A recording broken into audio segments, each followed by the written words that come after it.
I watched some of the matches today, and I was wondering, Right. if it was frustrating for you, No, no, it wasn't, because that me and Fit. I mean, I've talked about this before.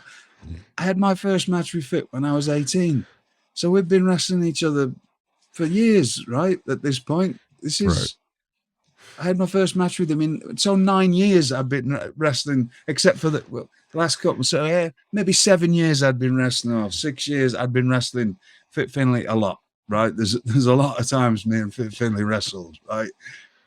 In Europe, Right. in Britain and in Europe, a lot, and I mean a lot. So it was one of my, it's the best. He's the best. I rate him as the best. Right. We both rate Terry Rudge as the best we've ever wrestled, and Pete Roberts is another one. But as far as the best villain who could get the most like real heat out of the audience, and was so good in the ring and control it and could just go anywhere, and again, when you got Terry Funk seeing him the first time and coming back to America, telling everybody that he's the best he's seen, I think that's a pretty good enough endorsement in itself. Huge, huge, right? Absolutely. Okay, so the straight away, the first, if you see any of this stuff, the first debut is just him just rushing out to a Steve Regal match and pulling the holy crap out of you. And I believe I was on with Dusty Wolf. Yeah, and Dusty Wolf was a guy that was traveled all over the world. He used to travel all over the place. Dusty was what I consider myself a journeyman wrestler, and that was a proud thing to be years ago, because if you could get booked in other countries and get lots of work, it meant you were, you know how to do your job. Well, I believe I was on with Dusty Wolf. Fit comes out, pulls me out the ring, smashes the life out of me, and then cuts a promo into the camera about this man and his country has held down my country for 400 years and just completely gone off.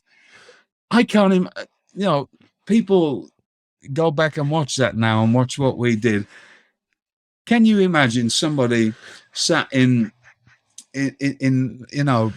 Tupelo, Mississippi, or in anywhere in America? Right. I'm trying to think of any especially WCW's fan base on the South. WCW, mostly in the South. Right. Having any idea what was going on?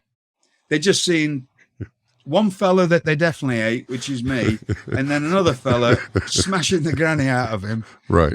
And then talking about something that they've got no clue about.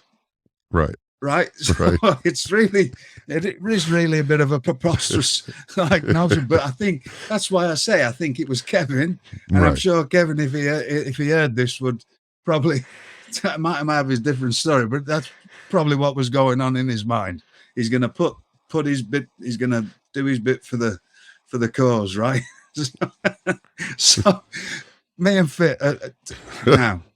So the only person really that wanted, I don't know about any of the other top people, but I don't remember him wrestling anybody in that first 3 months except for me. Yeah, I don't really see him. I mean, so I don't know if any of them, if it was just Kevin's idea to keep me and Fit together, or it was a few people going, there's no way I'm wrestling this Irish fella, because he looks like he's going to kill me.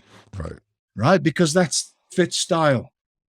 Right, and it evolved over different times. If you go back and watch stuff on YouTube in the 80s, it was the best. And people then, it was the best at what he did. Right, and I'm sorry if everybody's got a different idea. I'm telling you, because I've watched him night after night after night after night, constantly, and he was the best, and he was the most believable, and there was no fault in his game. Right. That was from him being a teenager. People, he made people believe in him. Right. No holes in his game, huh? No. Right. And the real deal.